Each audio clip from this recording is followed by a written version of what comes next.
Atención amigos, el pase de la siesta. Esto se empieza a llamar así. Le damos la bienvenida como cada semana a nuestro amigo y compañero Diego Genud. ¿Cómo estás, Diego? Mati, querido, ¿cómo andás? El lunes tenemos un partido nosotros, ¿puede creer? Sí, el lunes. Es el próximo lunes, sí, exactamente. Suspendemos el diálogo en Maldita. Y vamos a ver, vamos a ver. Es en la previa del partido. Y se suma hoy, amigos y amigas, Nicolás Lantos. ¿Cómo estás? Buenas, Mati, ¿cómo va? ¿Todo Diego, bien? ¿todo tranqui? Recién le contamos a la audiencia, tenemos nosotros un contrato en Maldita Suerte de honestidad total con nuestra audiencia. Está muy bien. Y la verdad que está pasando después de la elección como cierto desinterés, cierto desgano. Bueno, la política entró en modo freezer, al menos públicamente. Después por lo bajo, sí, roscas, reuniones, todo lo que está sucediendo. Pero da la sensación de que entró el gobierno en una situación de tranquilidad, de estado de control, bajo, por supuesto, un montón de otros problemas que persisten. Pero hay como, ¿no? Como una cosa medio frisada de la política y la economía luego de las elecciones. ¿A qué se lo atribuyen eso? Empecemos que empiece Nico, que Sí. tenemos el honor de Dale. tenerlo. Que encima está en programación completa. Sí, Sí. doble turno. Aprovechen cuando no me vean acá. Porque... Sí, sí. No, me parece que hay una cuestión lógica que es que después de lo que fue un año muy intenso, una vez que pasa el momento más álgido, viene el Afloja. relax, viene el Sí. afloje. Y más me parece que cuando... Pensándolo desde abajo, después si querés vemos más qué pasa ¿Qué pasa en la con política? la política en el sentido más de cúpulas, pero hubo una inversión emocional también muy importante en la elección de octubre, con un resultado que no fue el deseado para mucha gente y eso también hace que uno quiera... Desconectar un poco. metafórica y a veces realmente también apagar la radio, apagar la tele y decir, bueno, voy a leer una novela, voy a mirar esa serie que vengo postergando. Total, si yo me borro un par de meses tampoco es que va a cambiar gran cosa. No va a cambiar el destino de la humanidad. Massa se borró 2 años y no cambió gran cosa, así que Claro. yo me puedo borrar. Y entonces hay una cosa así medio de Sí. relaje. Sí, sí. No, y además que el gobierno entró en una etapa medio de... Yo no sé si algunos para mí exageran esta nueva luna de miel y qué sé yo, pero claramente hay como una primaverita que tiene el gobierno ahí que está tratando de aprovechar, ¿no? Sí, yo creo que ya había pasado apenas asumió Milei, que Claro. hubo una especie de desconexión de las audiencias intensas, ¿no? Que venían consumiendo con mucha ansiedad todo lo que tenía que ver con el final del Frente de Todos, el balotaje, esa campaña frente a Milei. Un año que había sido agotador además. ¿no? Había sido extenuante 7 desde todo millones de punto de elecciones. vista. Claro. Y ya en ese primer momento creo que se notó una especie de reflujo. 2024 fue como subir esa cuesta. Sí. Ahora, yo creo que eso, no sé si es natural, pero sí es algo que se viene dando. Y creo que también tiene que ver con las expectativas que están centradas en las elecciones, ¿no? La política como sinónimo de la disputa electoral. Claro. Que para mí es un error. Porque las elecciones son importantes, pero son un capítulo de la lucha política. Si se juega todo a que las elecciones se ganen por un voto y se pierden por un voto o por más, bueno, después, ¿cómo seguís? Porque estaba todo pensado para que esta elección le pusiera fin a la aventura de Milei de alguna manera, o le pusiera freno a la aventura de Milei. Entonces creo que eso falló. Y bueno, por Sí, eso sí. también viene cierto desánimo. No, y además hay un vértigo en el diagnóstico de la política, no solo en la Argentina, en el mundo, ¿no? Es un gobierno que hace 25 días estaba terminado, ¿no? Lo rescata Estados Unidos, qué sé yo, y hoy de repente es un gobierno que nunca más va a terminar en la historia de la humanidad. ¿Viste? Como los altibajos del diagnóstico también, estamos todos como muy enloquecidos, y no solo en la intensidad de los que están todo el día ahí en la rosca, además. En general es como que pasamos del éxtasis a la agonía muy rápidamente también, ¿no? Sí, bueno, es un poco el clima de época ese Sí. también, y la lógica de las redes sociales, y la lógica de lo inmediato, Sí. del recorte. Acá hace unos días vimos cómo se plantó agenda desde el gobierno durante 72 horas, 96 horas, en función a 14 segundos recortados de algo que dijo Emanuel Álvarez Agis. Sí. Y eso también, bueno, genera esa cuestión de si en lo inmediato el estímulo que recibo no es el que espero, entonces me corro. Esta idea de de pensar procesos más de mediano a largo plazo, obviamente cuesta y un poco eso se traduce políticamente en campañas que se juegan así o no, a blanco-negro. Sí. Si toda tu campaña es frenar a Milei y perdés, Claro. entonces, ¿qué significa eso? ¿Que la gente no lo quiere frenar? Es raro, digamos, ¿no? Porque si tu campaña fuera propositiva, cualquier propuesta, después vemos cuál. Vos podés decir, bueno, hay un tercio del país que quiere esto, construyamos para que en vez de un tercio en 2 años sea la mitad. Pero cuando tu propuesta es frenar y perdés, entonces un poco queda una cuestión de decir, bueno, está. Sí, y además el presidente es un poco el dueño de esa agenda, ¿no? Esa agenda frenética, Sí. de inestabilidad permanente. En un momento estamos en la euforia, en otro momento estamos en la depresión. Bueno, Milei conecta muy bien con eso porque es alguien que así llegó a presidente, que te dice que es el gobierno, el mejor gobierno de la historia, que está haciendo el ajuste más grande de la historia de la humanidad, que ya hizo más reformas que Menem, ¿no? Bueno, todo es grandilocuente. Yo creo que es una historia de debilidades cruzadas la que estamos viendo en este escenario. El gobierno es un gobierno también que está atado con alambre, pero ahora se le vuelven a alinear los planetas. ¿Cuánto tiempo? Bueno, Claro. eso es lo que no sabemos. Claro. Depende de la paciencia social, depende de qué le pase a Trump en su propia dinámica doméstica, de una serie de factores.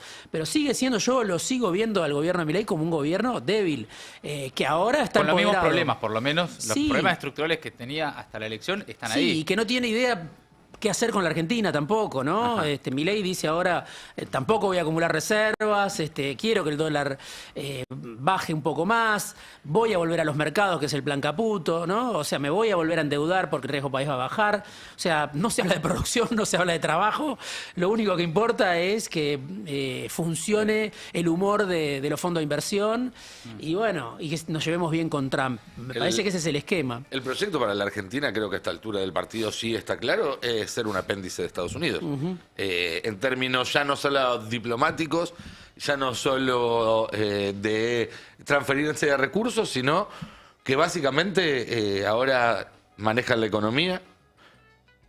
El acuerdo que se anunció la semana pasada es de alguna manera Estados Unidos diciendo, bueno, vamos a meter mano en la economía argentina para beneficiar a estos sectores que los necesitamos nosotros. Bueno, hoy Scott Bessent lo puso en unos términos muy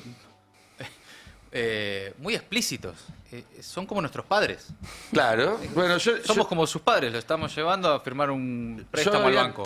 tirado una un poquito más explícita el otro día, que era Sugar Daddy, ¿no? Era el Sugar de Caputo, ¿no? Sí, también puede ser. Prestame 800 palos en DEX que no llego con el cierre del Fondo Monetario. Préstame el auto para salir el fin de semana. Una cosa por el estilo, Sí. sí. Y hay una cosa. Bueno, claramente. Y la Argentina hoy es, como vos ponías en tu nota en el Destape este fin de semana, un satélite de Sí. esos Estados Unidos. Eso está claro. Descartable, diría, ¿no? Un Sí. satélite. Sí, Y una democracia tutelada totalmente. por Estados Unidos. Ahora, mi pregunta ahí, ¿qué pasa del otro lado, acá, en el resto del sistema? Porque uno, bueno, ya entiende. Milei prefiere ser empleado de los Estados Unidos que presidente de la Argentina. Si le dieran a elegir, él está más cómodo en ese rol, ¿no? En una Argentina tutelada. Díganme qué hay que hacer, yo obedezco. Con vos lo hemos hablado. Está acostumbrado a ser empleado. Sí, Empleado sí, de sí. alguien más poderoso. Oh, fantástico. Ahora, ¿qué pasa del otro lado? Viendo también que la reacción del sistema político no es de rechazo frente a esa situación. No. Más allá de algunas expresiones dentro del peronismo, ni siquiera en su totalidad, la verdad es que están todos bastante de acuerdo, pareciera, en que este es el camino, en que la Argentina efectivamente por ahí sola no puede, ¿no? Somos tan boludos que solo no podemos, necesitamos un tutor, un papá que nos diga para dónde ir. Porque la verdad es que a juzgar por la reacción del establishment económico, de los gobernadores, vamos a ver qué pasa en el Congreso con las reformas que se vienen, insisto, me da la sensación, no sé cómo lo ven ustedes, salvo casos muy contados, no hay una reacción a contramano de semejante nivel de entrega, ¿no?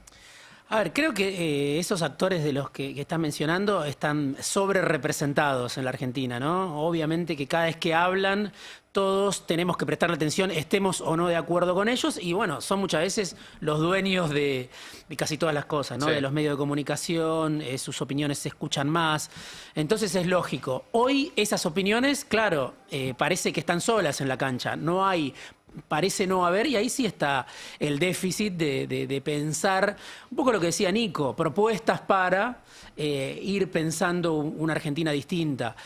Hace un rato venía para acá y Matías Maito de la UNSAM me mandaba un informe, me parece muy interesante, sobre el trabajo, ¿no? Porque justamente es algo que nos determina a todos, a los que votaron a Milei, a los que votaron al peronismo, a los que no votaron, a los que votaron a la derecha, a la izquierda, y está empezando a incursionar o a debatir otras ideas sobre la cuestión de la soberanía del tiempo, ¿no?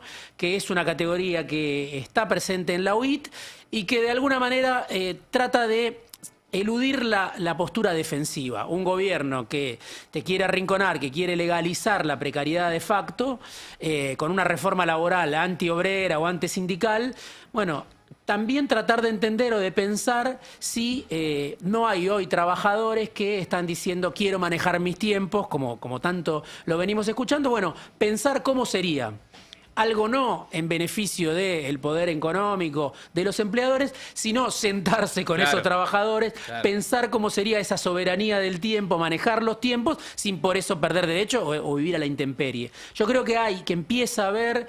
En el peronismo lo veo claramente, quizás son voces todavía minoritarias o no tienen el impacto que deberían tener, pero veo nuevas generaciones especialmente empezando a discutir desde la economía cómo volver a conectar con esa masa, no sé, de los huérfanos del peronismo o de esa sociedad que padece el país de Milei. Creo que está empezando a suceder, quizás sea tarde, quizás no tenga la fuerza, pero me parece que va por ahí. Quizás lleva tiempo también, ¿no? Porque también esto de la hiperactividad de la discusión política en redes, en los medios y demás, te lleva a tener a veces la necesidad de obtener respuestas ya a problemas que son muy grandes, ¿no? O a distraerte en cosas que no son importantes. O a distraerte en cosas que no son importantes. Esa es la dinámica de las redes también. También, correcto. Pero evidentemente hay algunos asuntos en discusión que no se van a resolver mañana, el mes que viene, posiblemente en un año. Hay asuntos en realidad que no tienen solución. Claro. Lo que simplemente hay equilibrios precarios. Claro. Equilibrios precarios que durante un tiempo benefician más a los trabajadores, en otros momentos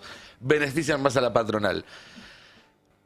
En general, a lo largo de la historia, esos equilibrios siempre han tendido a beneficiar más a donde está el capital que a donde está el trabajo, al empresario antes que al laburante.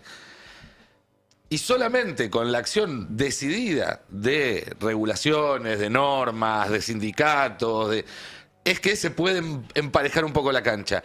Ahora, hoy vivís en un sistema en el cual todos esos mecanismos que deberían funcionar para emparejar la cancha no solo no funcionan, sino que muchas veces funcionan para desemparejarla todavía más. Ahí me parece que está un poco el núcleo. Pero también sucede, vos decías, puede faltar que pase tiempo. Sí, y que pasen cosas además. Hoy lo escuchaba, creo que hoy a la mañana fue que habló Sturzenegger, a veces me pierdo un poco, pero habló hoy en Mitre. Sí. Y que se estaba quejando y decía, no, porque no puede ser. Nosotros con la ley de bases quitamos las multas de las indemnizaciones y ahora los jueces lo que hacen es establecerlo a partir de un cálculo de daños y perjuicios. Y entonces no puede ser porque hay menos seguridad jurídica que antes. Bien, descubriste la pólvora. Las multas, la tablita de multas, fue algo que se hizo, creo que al final del gobierno de Alfonsín, por pedido de la UIA, para dar previsibilidad de cuánto había que pagar, porque si no cada juez decidía en cada caso cuánto valían esos daños y perjuicios. Y como el ejemplo que siempre pongo, antes de que las huelgas fueran legales, también quizás tardaban un poco más en enojarse o en que ese enojo repercutiera en algo. Pero cuando los trabajadores se terminaban de enojar, prendían fuego a la fábrica y colgaban al patrón. Todas las regulaciones, en general, fueron una especie de pacto social, si se quiere, donde al trabajador se le daba algunos derechos más, siempre en un marco en el cual recibe la parte más pequeña de la torta, a cambio de que aceptaran límites formales a su enojo, a su insatisfacción, a su hambre. Y en esta época pareciera que lo que se perdió es esa idea de pacto, donde ahora, bueno, lo hablamos hace un rato, Milei solamente quiere imponer, no se va a sentar a negociar con nadie. Y bueno, los trabajadores también es un nadie con el cual no está dispuesto a sentarse a a negociar, y en esta mirada en la cual el poderoso impone y el inferior se impone, él cree que el empresario es el poderoso y algo habrá hecho para tener ese lugar de poder, algún mérito habrá tenido, y que si el trabajador no está en el lugar del empresario es porque no se esforzó lo suficiente, lo cual es mentira. Pero en la lógica libertaria de medio de Disney funcionan así las cosas. La pregunta ahora, de cara a lo que viene, más allá de la agenda parlamentaria, es interesante pensar en cómo va a quedar reorganizado el mundo del trabajo en la Argentina, porque la verdad es que en la Argentina y en el mundo, hoy el trabajo es lo que ordena y lo que desordena la vida, ¿no? Por eso, cuántas horas trabajamos, cuánto ganamos por esas horas de trabajo, las distintas formas de trabajar, ¿no? Por supuesto, hoy ya no hay una única forma, ya no son solo las 8 horas, etcétera. Y si va a haber trabajo o no, porque mientras tanto lo que vemos es que todos los días siguen cerrando pymes, siguen cerrando empresas, siguen cerrando comercios. Eso nos remonta, nos repunta. No parece que vaya a haber en lo inmediato una generación de puestos de trabajo, una ola de inversiones en laburo. Si es que hay en algún momento, efectivamente, una llegada de inversiones, va a ser para sectores muy primarizados, muy específicos. ¿Qué ven ahí en esa discusión, más allá de las leyes, las reformas y lo que viene, que va a ser interesante, de acá a algunos meses, ¿no? Proyección, pensando en qué se viene en el mundo del trabajo, ¿no? No, a ver, me parece que hay un intento de las centrales sindicales de salir de la defensiva. Sí. Es difícil en este contexto, Hay ¿no? una reunión, de hecho, en estas horas, ¿no? De la CGT Sí, con algunos diputados. Sí, la CTA también está haciendo su propia propuesta de reforma. Mañana hay paro de ATE. Exacto. Sí, ok. El tema es que en la mesa, me parece, de discusión, estás entregado. Claro. Porque el gobierno llega empoderado con una agenda que le impone el gobierno y que además es una agenda que vienen demandando Y llega con los el números, establishment. ¿No? Y yo creo que sí, los gobernadores van a acompañar. Depende de cómo se mueva la CGT. Pero quiero decir, no hay relación de fuerza posible si simplemente nos circunscribimos a lo que se discuta en las mesas o en el Congreso. Total. O sea, lo que tiene de distintivo la clase trabajadora es su capacidad de activar, no necesariamente con una marcha al Congreso o a Plaza de Mayo, pero sí de poner esa discusión en estado asambleario o en movimiento. Me parece que es eso. Porque si no, lo que puedas discutir en una mesa donde está Cordero, que es de Chin, el secretario de Trabajo, donde están los representantes de la UIA, que comparten el modelo de Milei, incluso cuando están cerrando las empresas que forman parte de la UIA. Claro. Bueno, y tenés una CGT que no tiene un líder porque tiene un esquema tripartito, donde en realidad lo que no se dice o lo que no está tan claro o no se admite es falta un jefe en la CGT, como hace mucho que no hay, ¿no? Entonces digo, me parece que junto con las propuestas, me parece que tiene que haber un ejercicio que recupere la dinámica de la discusión por fuera del Palacio. Estuviste hace poco con los aceiteros, ¿no? Sí. ¿Qué Sí. fuiste al...? Estuvimos en un panel con Poli Sabatés y Ajá. Diego Iglesias, Sí. con Daniel Jofra. Interesante porque, bueno, ahí hay un poder muy grande, ¿no? Es interesante lo que pasa en ese Yo en digo ese que Daniel ámbito, ¿no? Jofra tiene condiciones para ejercer un liderazgo similar al que en algún momento tuvo Hugo Moyano. ¿Por qué? Porque es un líder muy importante que nació del conflicto, como Sí. en su momento nació Hugo Moyano, y además está en el corazón de la Argentina sojera. Tiene como contraparte a Cargill, a Dreyfus, a Cofco, a Aceitera General de ESA, ¿no? a las cerealeras que están reunidas en Ciarasec. Entonces, es un dirigente muy importante que representa a 20.000 laburantes, Claro. que no están en cualquier lugar, sino que están por donde salen el 48% de las exportaciones ¿Y argentinas. a él Lo le que interesa parece siempre. tener un rol más político que sectorial? Es una grandísima pregunta, es una grandísima pregunta. Está claro que la CGT, por lo menos la cúpula de CGT, no trata no abre a estos nuevos liderazgos. Ahora, Aceitero está dentro de la CGT, no Sí, está sí. en la CTA ni está en otro lugar, ¿no? Está dentro de la CGT y tiene un peso muy importante. Entonces, claro, bueno, es un dirigente que cuando va a los medios, habla en su lenguaje, habla de conciencia de clase, reivindica la huelga. Es clasista. Exactamente, no es alguien que sea dócil para la discusión, ¿no? Entonces, por supuesto que no se le abre la mesa, pero me parece que es alguien importante y además tiene una base, tiene una organización. En una Argentina donde faltan líderes, yo veo ahí un liderazgo. Y tiene resultados. Tiene que es resultados. Algo que muy pocos pueden mostrar. Bueno, 2.344.000 pesos el salario inicial para un aceitero hoy en la Argentina. Sí.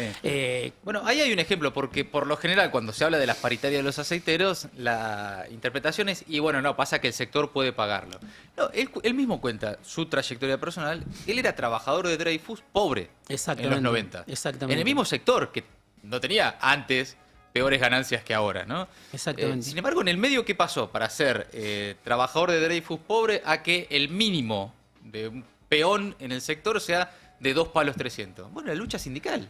Sí. Evidentemente además, da resultados. Pero además hay una cuestión que tiene que ver un poco con lo que hablábamos hace un rato, ¿no? De esta lucha entre el trabajo y el capital. El valor del salario, por lo menos lo que dice la Constitución argentina, no es lo que puede pagar el empleador, sino que debería alcanzar para que el trabajador viva bien. Y si vos tenés un negocio en el cual no te alcanza para pagarle eso a todos sus empleados, entonces no tenés un negocio, ¿no? El tema es que desde los 90 para acá, en la Argentina se acostumbró a que la variable de ajuste era el salario. Sobre todo porque la mayoría de los gobiernos de todos los signos apostaban a mantener el dólar planchado como base de estabilidad, y eso te obligaba a bajar los salarios en pesos para que no quedar muy desfasado con el mundo. Cuando vos tenés un país caro, bueno, tenés que tener trabajadores pobres para de alguna manera que queden desfasados, porque si un trabajador ganara lo mismo que ganaba, por ejemplo, en 2015, pero con este tipo de cambio de ahora, estaríamos hablando como cuando se decía, ¿no? que el obrero de Córdoba ganaba más que el de Detroit, sin una productividad que te lo sostenga. Digo, el salario obviamente que tiene que estar atado a una productividad, no digo que no. Pero la lógica con la que vivimos, en la cual el tema es cuánto te puedo pagar, ya está mal desde el principio. En realidad la lógica debería ser, bueno, a ver, tengo que contratar tantas personas y tantas personas necesitan tanto para vivir más o menos dignamente. Bueno, mi negocio se tiene que montar alrededor de ese costo. Sí, y el tema de las pymes obviamente es un tema que hay que analizarlo Más vale. aparte, hay que verlo.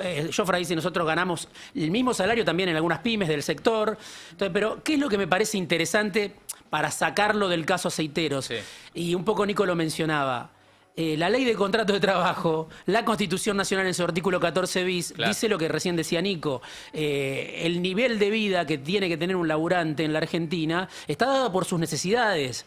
Y eso incluye alimentación, vivienda, esparcimiento, una serie de cuestiones que Aceiteros plantea cuando se sienta a discutir con las cerealeras. Sí, no plantean la paritaria en términos de ganarle o no al Exactamente, IPC del y eso INDEC. me parece clave para Clave. salir de la defensiva. Decir Claro. qué necesita un laburante hoy en la Argentina. ¿Querés discutir la reforma laboral? ¿Querés discutir la relación capital-trabajo? Bueno, que vengan también los laburantes, los sindicatos, con su propio pliego de demanda, porque si no, vas y te allanás al pliego de demanda de poder económico y estás liquidado. De Mamdani, por ejemplo, se habló muchísimo de los TikTok y muy poco de que decía de acá al 2030 hay que duplicar el salario mínimo por hora. Claro. En Nueva York hoy es de $15, dice, en el Es 2030 bajísimo. tiene que ser de 30. Es bajísimo. Es bajísimo. Porque además es el mismo en Nueva York que en Alabama, y el costo de vida en Nueva York es 3 veces más.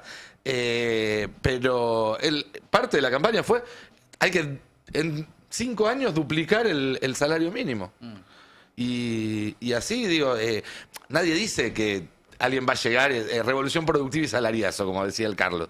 Pero sí decir, che, miren, hagamos un plan quinquenal, hagamos un plan a 10 años, sentemos a los trabajadores, a las industrias. ¿Qué necesitan las industrias para poder duplicar el salario mínimo en 5 años o en 10? Bueno, hoy un salario- necesitamos tal.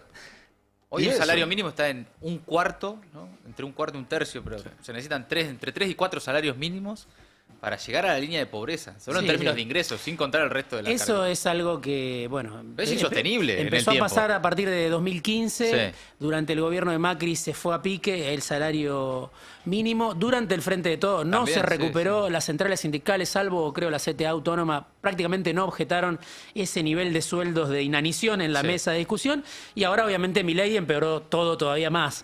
Pero está muy atrasado hace tiempo. rato, sí, Hace sí. tiempo que está muy atrasado el salario mínimo. Sí, que también tampoco es que necesariamente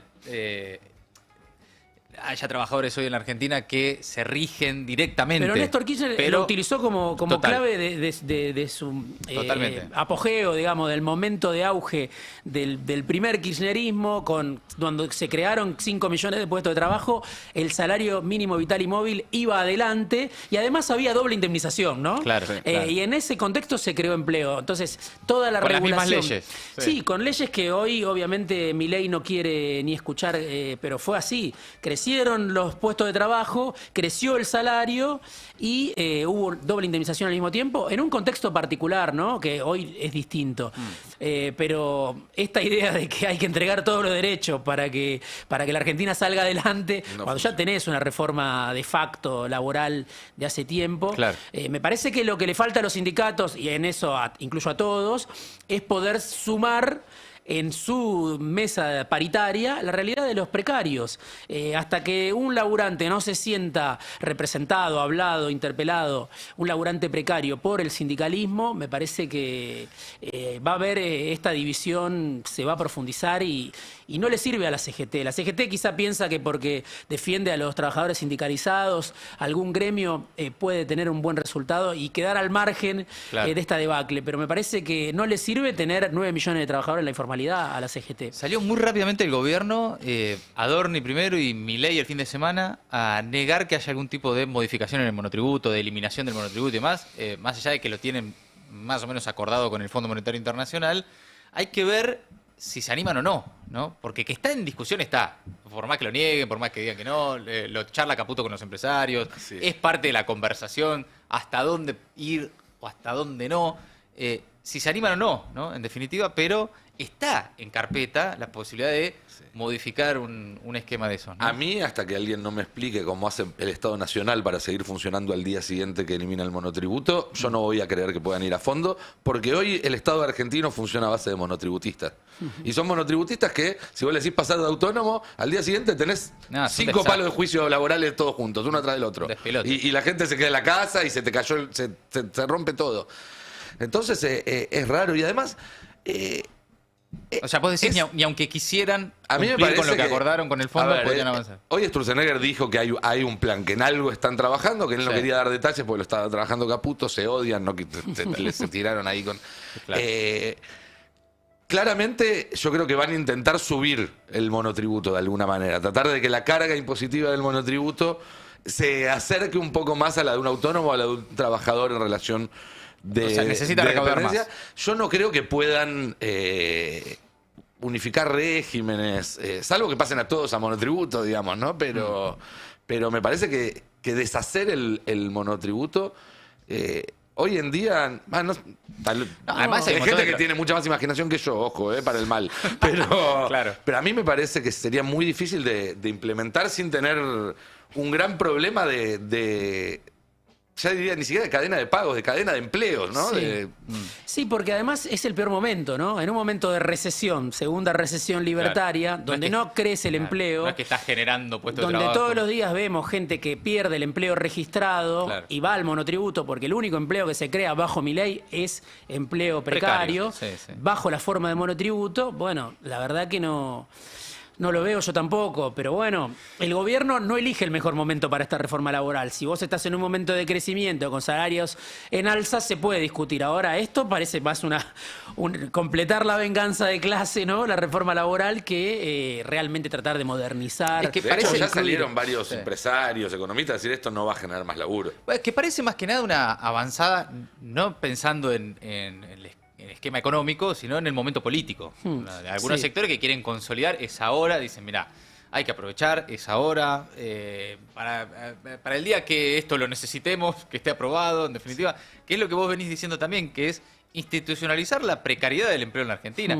Que la regla sea lo que hoy es irregular, no modificar ese estado de situación, ¿no? Sí, ahora, la oposición para mí dejó pasar una gran oportunidad durante esta campaña para poner el tema de Estados Sí. Unidos en el centro y antagonizar, correr el eje de la discusión con eso. Si el gobierno avanza efectivamente en una reforma tributaria de estas características, subiéndole los impuestos a los laburantes y bajándoselo a los que más tienen, Las cargas patronales y todo eso. Sí. y la oposición no toma eso como una oportunidad de salir del esquema de impuestos malos, impuestos buenos, o de impuestos sí, impuestos no, donde pareciera que el gobierno está en contra de los impuestos y la oposición a favor, y complejizar ese debate y decir a quién cobrarle impuestos, a quién no, de qué manera y demás. Bueno, también pasa eso. Este es De un hecho, ya gobierno pasó, ¿no? a ver, para ponerlo en términos futbolísticos, este es un gobierno que no defiende bien. Puede ser un gobierno que haga goles, sí, pero es un gobierno que no defiende bien. Y la oposición no pareciera tener la inteligencia para aprovechar esos espacios que deja en defensa el gobierno y contraatacar y poder hacerle daño con temas que el propio gobierno pone sobre la gente y que son impopulares o que pueden, digamos, tomarse para hacer un punto contra el argumento del gobierno. Como punto final, pastilla final, hablando de la oposición, parece estar en estas horas más ocupada en contener las fugas, en no terminar de desarmarse, en reordenarse, ¿no? Está tratando el PJ de reactivarse luego de la derrota, viendo cómo queda finalmente el bloque en diputados. Es como que toda esa discusión es interesantísima, pero están como unas urgencias medio de... Nada, problema de la política también, ¿no? Más que de la gente. Sí, hay algo que conecta un poco con aquel 2016, donde se desgranó un poco lo que era el Frente para la Victoria, con rápidas estampidas. No sé si va a llegar a tanto, pero bueno, cuesta mucho y creo que es por el tiempo que se perdió. De todas maneras, creo que es bienvenido que se empiece a debatir algunos de estos temas. Creo que se empezaron a debatir el debate económico, más allá de lo que propuso Álvarez Agís, que no sé si era por ahí una propuesta nodal, ¿no? Pero digo, mover ideas, ¿no? Sí, claro. Sí, empiezo a ver que hay discusiones importantes que se empiezan a dar. Me parece que es el único camino, empezar a pensar una Argentina distinta, porque el modelo de Milei sigue siendo inviable, no está dando señales de que sea más viable. Como algún economista me decía, vas a tener la misma inequidad con más consistencia, o sea, se le busca dar más consistencia al mismo modelo inviable, pero el modelo es el mismo, por lo menos hasta ahora, no da ninguna señal de cambiarlo. Amigos, amigas, a Diego Genú ya saben dónde leerlo, está su nota en el Destape. Y a Lantos... también lo pueden leer. También me leen en el Destape. Sí, y lo ven casi en cualquier momento de la programación, pero además pueden ir a YouTube y ver Estado de Malestar, ¿no? Así es, estrenamos este domingo el 4º episodio del podcast que estoy haciendo. Sí. Podcast, algunos le dicen videoensayo, ahora yo no sé. ¿Vos cómo le decís? Podcast. Podcast, Bueno, sí, podcast. sí. Que justamente es donde trato de volcar una investigación de varios años que vengo haciendo sobre todos estos temas. Sí. Y cómo el mundo está cambiando y hacia dónde está cambiando y cómo se puede hacer para empezar a nosotros también tener una voz en eso.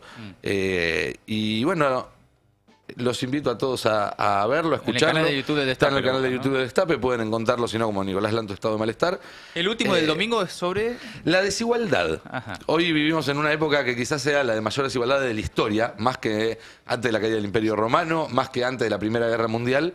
Hay 5 personas que tienen más plata que 4.000 millones de personas, que son la mitad más pobre del planeta. Y empiezo a, digamos, hacer una reconstrucción de cómo fue evolucionando la desigualdad desde que éramos prácticamente monos hasta llegar a este punto, cuáles fueron los factores que ayudaron a disminuirla, cuáles fueron los factores que ayudaron a que se asiente y que se acrecente y qué implicancias puede tener. Esta serie de podcast, que son varios capítulos, van saliendo cada mes y pico, porque llevan bastante laburo también de edición, de producción. Ahí está laburazo de todos. Lucas Toscani, Fenómeno. está Martín también ahí participando, Pablo y demás. Funcionan como un rompecabezas o como un mosaico. No es una narración lineal, sino que uno puede entrar por el cuarto y después escuchar el primero o el segundo o el tercero. Está bien, claro. Y se van En el orden que interconectando, porque el primero une de alguna manera la